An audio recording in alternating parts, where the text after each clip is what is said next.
읽도록 하겠습니다. 성경 봉독 읽겠습니다. 히브리서 11장 17절에서 19절 말씀입니다. 히브리서 11장 17절에서 19절 말씀 우리 같이 한 목소리로 봉독해 올리겠습니다. 아브라함은 시험을 받을 때에 믿음으로 이삭을 드렸으니 그는 약속들은 받은 자도되 그 외아들을 드렸느니라.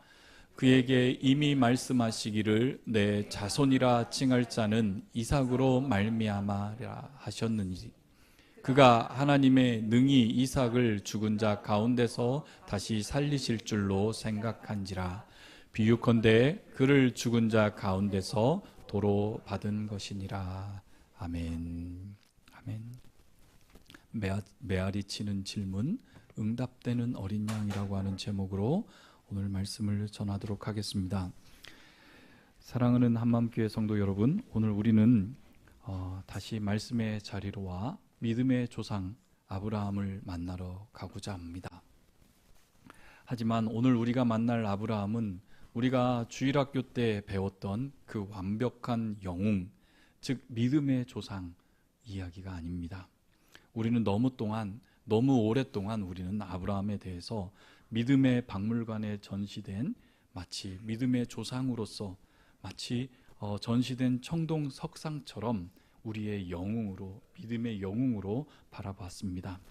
멀리서 바라보며 감탄하지만 결코 우리의 현실과는, 우리의 믿음과는 연결시킬 수 없는 그런 존재로 우리는 어쩌면은 아브라함을 바라와 봤는지 모릅니다.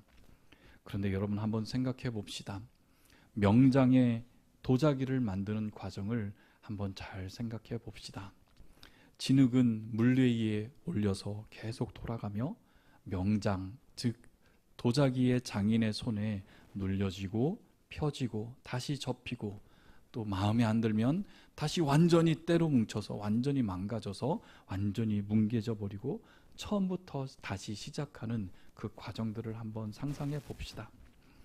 진흙이 아름다운 그릇이 되어가는, 마치 고려 청자처럼 그 청자로 되어가는 그 과정은 진흙의 능력 때문이 아닙니다.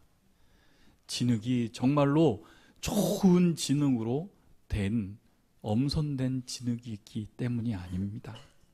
그것은 바로 그 진흙을 빚어가는 장인의 손길과 장인의 인내 때문입니다. 바로 히브리서 11장에서 우리에게 보여주시는 아브라함은 바로 우리에게 이것을 보여줍니다. 바로 아브라함, 믿음의 조상으로 불렸던 아브라함이라고 하는 이 인생이 이 진흙이 되어서 어떻게 하나님의 손에서 믿음의 그릇으로, 믿음의 조상으로 빚어졌는지에 대한 이야기가 우리에게 들려져 있습니다. 오늘 우리가 함께 나눌 질문은 바로 이겁니다. 어떻게 한 인간이, 그것도 자기의 아들을 죽이라고 하는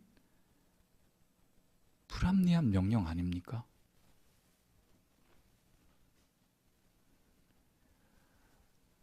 제가 예전에 사역했을 때에 전도사 시절에 우리 첫째 아들을 낳고 너무너무 기뻤습니다. 그리고 우리 3, 4학년 아이들 앞에서 100여 명이 넘는 아이들 앞에서 이 본문을 가지고 설교를 했어요. 너무너무 열심히 설교했습니다. 아브라함이 순종하며 그 아들을 하나님 앞에 번제단에 바치는 그 장면을 묘사하며 연극하며 잔위에 그 아들을 놓고 돌을 내려치는 순간 아브라함아 아브라함아 아브라함아 아브라함아 네가 나를 사랑하는 줄 이제 알았다 하셨던 그 장면을 아이들에게 설교했습니다. 한 녀석이 손을 들더니 전도사님 몇 달 전에 아들 낳았죠. 전도사님 아들 바칠 수 있어요? 물어보는 겁니다.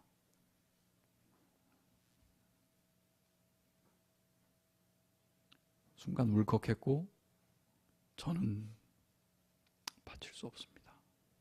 그 마음이 마음속에 흐르는 거예요.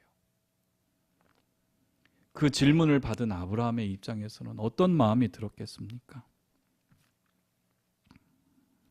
어떻게 한 인간이 자기의 아들, 그것도 100세가 돼서 정말로 생명이 끊어진 곳에서 기적과 같이 생명을 얻은 그 아들을 바치라는 그 명령에 순종할 수 있을까요? 근데 우리는 너무 쉽게 이것이 아브라함의 위대함으로 우리는 바라보았습니다. 정말로 이게 아브라함의 위대함입니까? 아니면 그를 40여 년 동안 포기하지 않고 빚어오신 하나님의 신실하심이 먼저입니까? 이 질문에 대한 대답을 찾아가는 오늘 여정이 되기를 소원합니다. 우리 같이 함께 17절을 읽겠습니다. 같이 읽겠습니다. 아브라함은 시험을 받을 때에 믿음으로 이삭을 드렸으니 그는 약속을 받은 자로 돼 그 외아들을 드렸느니라. 아멘. 17절은 이렇게 시작합니다. 아브라함은 시험을 받을 때에 믿음으로 이삭을 어떻게 했다고요? 드렸나니. 여기서 놓치지 말아야 할 단어가 있습니다. 그것은 바로 시험을 받을 때라는 단어입니다. 아브라함이 시험을 자청한 것이 아닙니다. 하나님께서 그를 시험하셨습니다. 이것은 수동태입니다. 즉 아브라함의 믿음, 그의 아들을 아낌없이 드릴 수 있었던 그 순종은 그가 스스로 만들어낸 것이 아니라 하나님께서 아브라함 안에서 일하신 결과물로서 수동태로 표현을 하고 있는 것입니다. 그래서 그는 약속들을 받았다라고 이야기를 합니다. 여러분, 여기서 이야기하는 그 약속들은 무엇을 의미할까요? 약속들이 뭐예요? 지난주에 들었던 말씀을 생각해 보세요. 약속들이 뭐예요? 언약이잖아요. 하나님께서 친히 언약으로 세워주셨던 그 약속들을 그는 기억하고 있었던 거예요. 즉 하나님의 언약 관계 안에서 이제 그는 완전히 하나님과 맺어준 그 언약의 그 관계 안으로 아브라함은 이제 완전히 들어온 자가 되어 있었음을 성경은 우리에게 말씀하고 있습니다. 창세기 12장에서부터 하나님께서 아브라함을 부르신 그 순간부터 22장까지 그 긴 여정을 한번 생각해 봅시다. 우리는 이 기간이 흔히 아브라함이 믿음의 계단을 한 단계 성장하는 성장의 스토리로, 즉 그가 무엇인가를 하나씩 이루어가는 이야기로 우리는 읽고 싶어 합니다. 하지만 성경을 더 면밀히 바라본다면 성경이 보여주는 것은 정반대의 이야기입니다.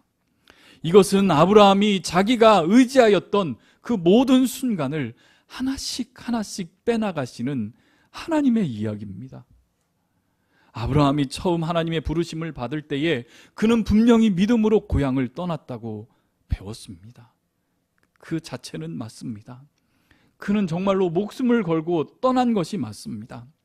하지만 실상은 어떻습니까? 그는 떠남부터 포기해야 할 수많은 것들을 다 짊어지고 그는 떠났습니다. 그는 아버지 데라를 데리고 갔고 그의 조카 피부지였던 조카 롯을 데리고 갔습니다. 그리고 하나님은 내 고향과 내 친척과 아비 집을 떠나라고 명령하셨는데 아브라함은 그 명령에 온전히 순종하지 못하고 여전히 자신의 안정만, 자신이 취할 수 있는 최고의 안전한 것들을 챙겼습니다. 그러자 하나님께서는 그의 아버지 데라를 데려가십니다. 마지막 갈대아 문명의 마지막 끝이었던 하란 땅에 75세가 되었을 때에 하나님께서는 데라를 데려가시고 다시 아브라함에게 명령하시며 이제 내가 너에게 명령할 그 땅으로 가라. 그 땅이 어딘지도 말도 안 해주었는데 아브라함은 그 땅으로 가나안으로 내려갔습니다. 그리고 그 땅에 정착한 아브라함은 그 땅에 끝까지 머물러야 함에도 불구하고 그 땅에 기근과 가뭄이 있을 때에 어떻게 했죠? 애굽이라고 하는 또 세상의 풍요함을 따라갑니다. 하나님께서 그에게 주신 땅이 가나안이기에 그는 그 자리를 지켜야 했음에도 불구하고 애굽으로 나아갔습니다. 애굽에서 그는 무슨 일을 합니까?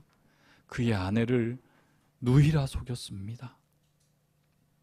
마땅히 목숨 지켜야 할 자기의 아내를 자기의 목숨이 빼앗기는 것이 두려워서 누이를 아내라 거짓말을 하였습니다.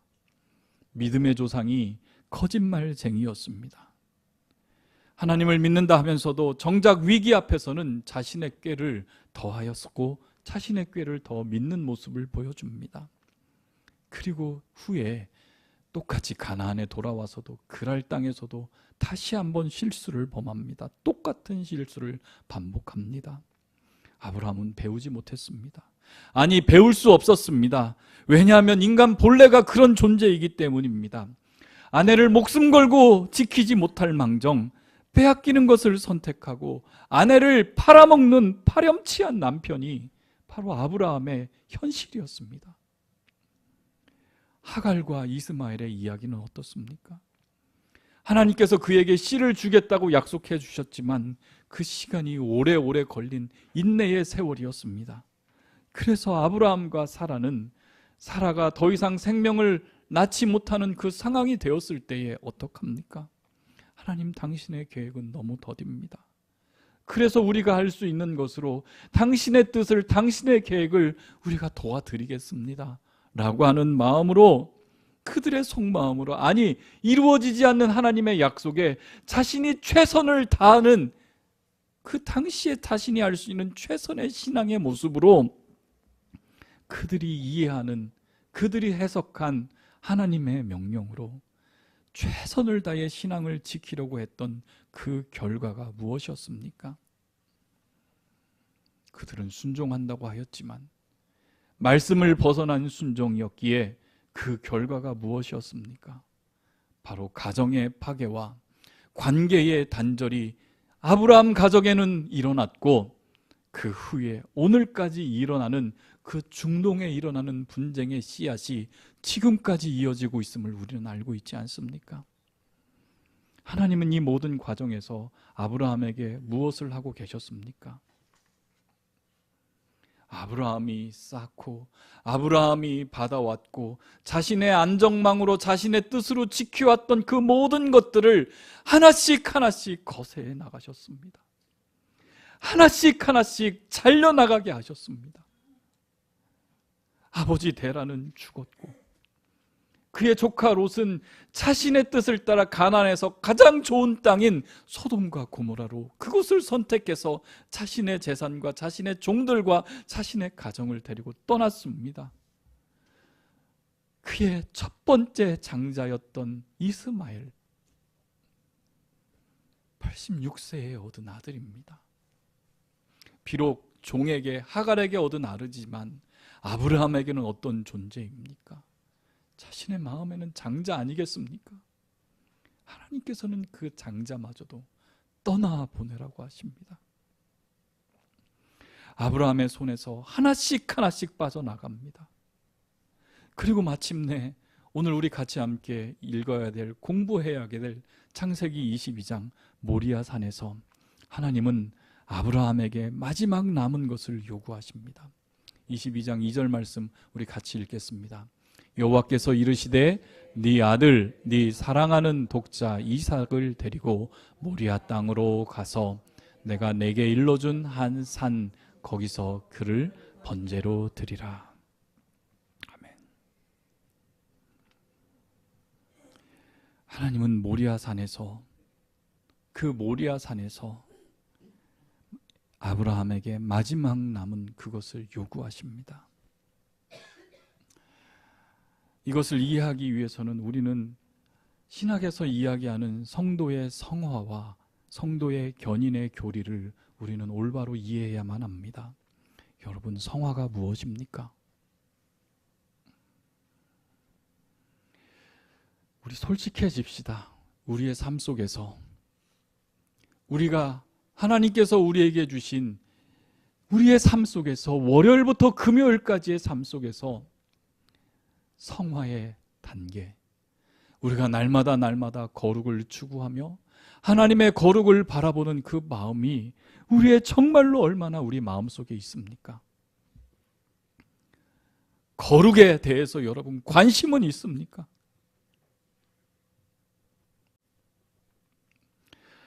많은 사람들이 이 성화에 대한 이야기를 하면 내가 점점 더 거룩해지는 과정으로 이해를 합니다. 내가 더 헌신해야 되고, 내가 더 노력해서 내가 더 기도해야 되고, 내가 더 열정을 다해 말씀을 읽어야 되고, 내가 더 많은 것을 하며 거룩해지는 과정으로 이해합니다. 그런데 성경이 말하는 성화의 본질은 그 반대입니다. 성화는 내가 죽어야 되고, 내가 죽고 내 안에 계신 하나님만이 남는 과정을 겪어야 되는 것입니다. 그래서 바울은 갈라디아서 2장 20절에 다음과 같이 고백합니다. 내가 그리스도와 함께 십자가에 못 박혔나니 그런즉 이제는 내가 사는 것이 아니요 오직 내 안에 그리스도께서 사시는 것이라. 같이 읽겠습니다. 이제 내가 육체 가운데 사는 것은 나를 사랑하사 나를 위하여 자기를 버리신 하나님의 아들을 믿는 믿음 안에서 사는 것이라. 아멘. 이것이 바로 성화, 즉 우리 거룩의 본질입니다. 내가 죽고 내 안에 그리스도께서 사는 것을 성취하는 삶, 우리에게 주어진 일상의 생활 속에서 내가 죽어감을 끊임없이 경험하며 살아가는 것이 우리의 거룩의 삶이고 우리의 평생이 사역이 됩니다. 즉 아브라함이 이삭을 바칠 수 있었던 이유는 그가 대단했기 때문이 아닙니다. 하나님께서 그를 부르시는 순간부터 하나님께서는 그를 빚으시고 다시 깨뜨리시고 다시 빚으시고, 조금만 잘난 것 할 것 같으면 다시 한번 무너뜨리시고 다시 단단하게 만드시고 다시 세우시면서 그를 다시 아들마저도 바칠 수 있는 존재로 하나님께서 만들어 오셨기 때문입니다. 그래서 이것을 성도의 견인이라고 하는 교리로 우리는 이해할 수 있습니다. 하나님께서 한번 시작하신 구원의 역사는 누가 끝까지 완성하시겠다는 의지입니까? 하나님께서 끝까지 너희들은 실수하고 넘어지고 여전히 깨지고 시험당하고 너의 아내들마저도 포기할 만큼 너희들은 아무것도 못된 존재지만 내 손에 붙들리는 한 나는 끝까지 너를 만들어서 내 손에 붙들린 명품으로 내가 너를 만들어내리라 하시는 하나님의 마음이 아브라함에게 녹아져 있는 것입니다. 그러므로 모리아산에서 일어났었던 그 일은 하나님께서 아브라함에게 그의 믿음에 대한 점수를 매기신 게 아닙니다. 너 아들을 바쳤어. 그래, 너 믿음 100점. 아닙니다. 그것은 하나님께서 아브라함에게 심으신 믿음의 열매를 당신께서 거두는 추수의 장면입니다. 즉 아브라함의 순종은 하나님께 대한 완전한 항복이었습니다. 완전한 항복이었습니다. 이제 나는 없고 내 안에 오직 하나님만 살아계십시오라고 하는 항복의 선언의 장면이었고, 그는 마침내 이렇게 고백할 수 있습니다. 하나님, 이 아들마저도 가져가신다고요? 제 손에 쥔 것은 아무것도 없습니다. 하나님, 이제 오직 당신만이 남아있습니다. 당신만이 남아있습니다. 하나님. 그렇게 고백하는 자리가 바로 모리아의 자리였습니다. 그런데 11장 히브리서 11장 19절은 우리에게 이 장면에서 놀라운 통찰을 우리에게 줍니다. 같이 읽겠습니다. 그가 하나님이 능히 이삭을 죽은 자 가운데서 다시 살리실 줄로 생각한지라. 비유컨대 그를 죽은 자 가운데서 도로 받은 것이니라. 아멘. 하나님께서 그가 하나님이 능히 이삭을 죽은 자 가운데서 다시 살리실 줄로 어떻게 했다고요? 어떻게 하셨다고요? 생각한지라. 여기서 생각한지라로 번역된 헬러 로기조마이, 이 단어는 막연하게 우리가 생각하는 것을 뛰어넘어서 계산하고 논리적으로 추론해서 결론에 도출했다라고 하는 의미를 가진 정말로 과학적인 사고를 할 때의 그 단어, 바로 생각함의 믿음입니다. 많은 사람들이 믿음을 이야기하고 믿음을 이해할 때에 마치 믿음을 비이성적인 것으로, 논리와는 반대되는 것으로 어떻게 해요? 믿어지지 않으면 어떻게 하라고 해요? 무조건 믿으면 된다고 해요. 무조건 믿으면 된다고 해요. 네 믿음이 부족하기 때문에 그런 거지 무조건 믿으면 된다고 해요. 하지만 아브라함의 믿음은 달랐습니다. 그의 믿음은 철저한 논리 위에, 철저한 생각 위에 그가 생각하면서 그의 믿음을 완성했음을 성경은 우리에게 말해줍니다. 그가 어떻게 생각했는지 한번 따라가 봅시다. 그 첫 번째의 전제가 바로 아브라함은 무엇을 생각했겠습니까? 하나님께서 나에게 약속하셨다, 나에게 언약하셨다를 생각하지 않겠습니까? 아브라함에게서, 이삭에게서 나는 자라야 내 씨라 부를 것이다 라고 하나님께서 약속해 주셨고, 하나님의 그 크신 언약의 과정을 하나님께서 그에게 겪어 주셨습니다. 단순히 우리가 그래 내일 1시에 만나 라고 하는 그 약속을 한 게 아니라 언약 관계라고 하는 그 당시에 가장 숙명적으로 할 수 있는 그 언약의 관계로서 하나님께서 그에게 다가주셨던 그 관계를 맺어주셨던 언약을 기억합니다. 그리고 하나님은 거짓말할 수 없는 하나님입니다. 따라서 아브라함과 맺어준 그 언약은 반드시 성취되어야 한다. 이것이 아브라함의 첫 번째 확신이 아니었겠습니까? 두 번째의 전제입니다. 그런데 바로 그 하나님께서 나에게 주신 그 이삭을 죽이라고 명령하십니다. 근데 이것도 분명히 하나님의 음성입니다. 지난 그를 부르시고 그를 지금까지 끊임없이 말씀해 주셨던 똑같이 들은 그 하나님의 음성이 그에게 들려서 너의 아들 이삭을 나에게 바치라고 명령합니다. 틀림없다. 이것은 그 하나님의 음성이다. 이것이 바로 아브라함의 두 번째 확신이 됩니다. 그렇다면 결론이 무엇입니까? 아브라함은 생각하였습니다. 하나님께서 이삭을 통해 씨를 주시겠다고 약속하셨고 동시에 그를 죽이겠다고 명령하신다면 답은 한 가지입니다. 무엇이겠습니까? 내가 이 이삭을 죽여도 하나님께서 그를 다시 살려내실 것이다. 그렇지 않고서는 하나님의 약속이 성취될 수 없다라는 것을 그의 첫 번째의 실패, 이스마엘을 보내면서 하나님께서 그에게 주셨던 13년간의 그 침묵, 더 이상 아무리 하나님께 기도해도 응답하지 아니하시고 자신에게 친밀하게 하셔서 그 놀라운 복을 주셨던 그 하나님을 바라보지 못했던, 하나님을 찾을 수 없었던 그 13년의 형벌의 시간을 통해서 그는 분명히 하나님을 간구했고 하나님의 마음을 뜻하기를 바라봤고, 이 모든 믿음이, 아니 하나님께서 그를 빚어내는 그 순간으로 하나님께서 삼으셨다는 것입니다.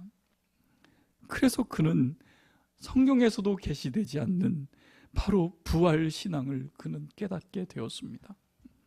아브라함은 당시 부활이라고 하는 그 개념이 없었지만 하나님의 약속과 하나님의 명령 사이 간격에서 거기서 반드시 부활이라는 하나님의 능력이 개입하셔야만이 된다는 것을 그는 생각해내고 그것을 그의 믿음으로 삼은 것입니다. 즉 아브라함은 죽음이라고 하는 인간의 한계를 하나님의 약속 아래 두었습니다. 대부분의 사람은 반대로 생각합니다. 하나님의 약속을 내가 가지고 있는 현실 아래로 둡니다. 하나님의 약속은 나에게 분명히 하셨지만 현실적으로는 불가능해. 내 나이가 이미 이렇게 되었는데, 내 상황이 지금 어쩔 수 없는 상황이 되어버렸는데, 의학적으로도 불가능하다는 선언이 떨어졌는데, 지금 나에게 있는 경제적인 상황이 완전히 무너졌는데, 그래서 우리는 하나님의 약속을 우리의 한계의 재단틀 안으로 우리는 꾸겨 넣으려고 합니다. 하지만 아브라함의 생각하는 믿음은 달라져 있었습니다. 그는 인간의 죽음이라고 하는 절대적인 한계조차 하나님의 약속 아래 두었습니다. 죽음이 문제가 아니다. 하나님께서 약속하셨다. 죽음도 하나님께서 해결하실 수 있는 문제일 뿐이다. 이것이 바로 아브라함의 믿음이었습니다. 사랑하는 성도 여러분, 그렇다면 그 말씀이 우리에게 주는 메시지는 무엇입니까? 하나님께서 아브라함에게 요구하신 그 시험은 그를 파멸하기 위한 요구가 아니었습니다. 그의 약속 안에 있었던 한 사람, 당신의 구원의 경륜을 시작했었던 그 한 사람, 끝까지 그를 약속의 사람으로 세우시기 위한 바로 하나님의 경륜이었습니다. 하나님은 아브라함을 무너뜨리기 위해 이삭을 요구한 게 아니라 아브라함을 통해서 당신께서 이루실 그 구원의 역사를 흔들림 없이 이어가게 하기 위해서 바로 그를 당신의 손 안에서 다루신 것입니다. 근데 우리는 너무 성급합니다. 이 말씀을 읽을 때마다, 이 말씀을 들을 때마다 우리의 삶에 닥친 어려움과 고난을 곧바로 아브라함과 그리고 모리아 산으로 동일시켜 합니다. 마치 우리가 겪는 모든 상실과 아픔, 그것이 바로 이삭의 시험인 것처럼 해석하려고 합니다. 그러나 사랑하는 성도 여러분, 명심하십시오. 아브라함의 이 사건은 일반적인 인생에 닥쳐진 고난의 이야기가 아닙니다. 그것은 한 개인의 인내력을 시험하시기 위한 하나님의 시험의 장면이 아니라 하나님께서 한 사람을 택하시고 부르시고 의롭다 하시고 끝까지 빚어가시는 구원의 역사 한가운데 일어난 사건입니다. 그러므로 이 사건을 우리의 삶에 적용하려면 그 방향은 분명해야만 합니다. 우리는 말씀을 통해서 나도 아브라함처럼 인내하고 견뎌야겠다라고 하는 결론에 서는 것이 아니라 하나님께서, 내가 아니고요, 하나님께서 나의 삶에도 동일한 구원의 경륜 안에서 일하고 계신다라는 자리로 나아가야 합니다. 바로 아브라함의 믿음은 위대한 인간의 결단이 아니라 하나님께서 당신의 계획을 끝까지 밀고 가신 결과였습니다. 그러므로 오늘 우리의 소망은 우리의 해석이나 능력이 아니라, 우리의 인내함으로써가 아니라, 우리의 소망은 바로 하나님을 끝까지 놓지 않았던 그 하나님께서 오늘도 우리 한마음교회 모든 성도들에게 동일한 구원의 손길 안에서 당신의 구원의 경륜에 있는 그 손 안에서 저와 여러분의 삶을 다루고 계시다는 사실입니다. 바로 이 본문이 저와 여러분에게 주는 메시지이며, 그 말씀으로, 그 믿음으로 우리는 우리에게 주신 하나님의 놀라운 능력의 은혜를 밀고 가야만 합니다. 사랑하는 성도 여러분, 말씀을 맺겠습니다. 하나님께서는 오늘도 우리에게 질문하십니다. 지금 너희 손에 쥐어진 이삭이 무엇이냐? 하나님은 우리의 삶에서, 아브라함의 삶에서 당신의 구원받는 백성으로 몰아가시기 위해 그의 삶에 모든 쥐고 있었던 것을 하나씩 제거해가는 과정을 겪고 있었던 것을 우리에게 말씀하신 것을 보면 여전히 우리에게 손에 쥐고 있는 게 무엇입니까? 누군가에게는 직장일 수도 있고, 누군가에게는 자녀일 수도 있고, 누군가에게는 재산일 수도 있고, 누군가에게는 건강일 수도 있습니다. 어떤 분에게는 명예일 수도 있고, 어떤 사람에게는 관계일 수도 있습니다.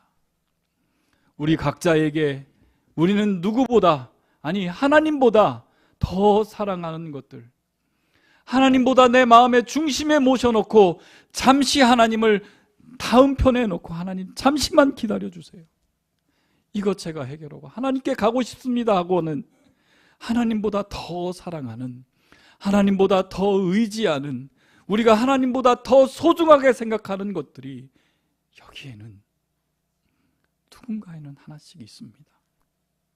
하나님께서는 우리에게 그것을 제단으로 드리라 하실 때에 그 목적이 무엇이겠습니까? 우리의 가장 소중한 것을 빼앗으려고 하는 것이겠습니까? 아닙니다. 우리의 손에 쥔 가짜를 놓게 하시고 하나님의 손에 우리가 붙들려서 하나님께서 준비하신 진짜를 붙들라는 것입니다. 우리 손에 쥔 우상을 놓게 하여서 하나님이 우리에게 주신 어린 양, 모리아 산에서 이삭의 아버지, 여기 나무도 있고 불도 있고 제단도 있는데 아버지, 어린 양은 어디 있습니까? 외쳐졌던 그 수많은 질문들이 사실은 구약성경 전체를 통해서 모든 백성들이 하나님께 바쳐졌던 질문이었습니다. 메아리쳐 올렸던 질문이었습니다. 우리가 이렇게 제사를 드리려고 양을 가지고 와서 양의 피를 흘리며 하나님께 제사를 드리는데 하나님, 이것이 진정 우리의 죄를 사하는 것이 능력이 됩니까? 라고 하는 이삭의 질문이 수천 년을 메아리쳐 어디까지 오게 됐습니까? 보라, 세상 죄를 지고 가는 하나님의 어린 양이로다.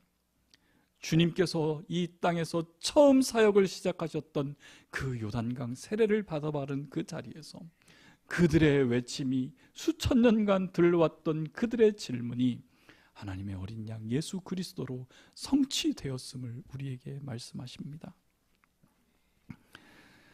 사랑하는 성도 여러분, 우리 두려워하지 맙시다.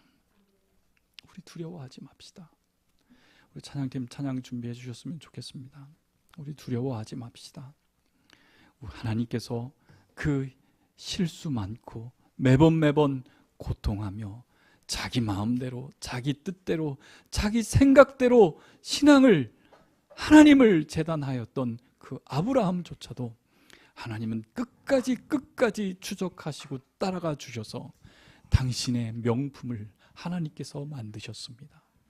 그가 우리의 믿음의 조상이 되었고 우리의 삶을 하나님께서는 그렇게 인도하실 것입니다. 여전히 실수하고 여전히 실패하고 여전히 하나님과는 아무 관계없이 삶을 살아간다 할지라도 하나님께서는 여전히 당신의 손에서 당신의 진흙으로 남아있는 저와 여러분을 당신의 명품으로 우리의 인생을 이어가실, 빚어가실 그 하나님을 찬양하며 나아가도록 하겠습니다. 우리 같이 함께 찬양하며 결단의 시간이 갖기를 소원합니다. 우리 계속 찬양하도록 하겠습니다.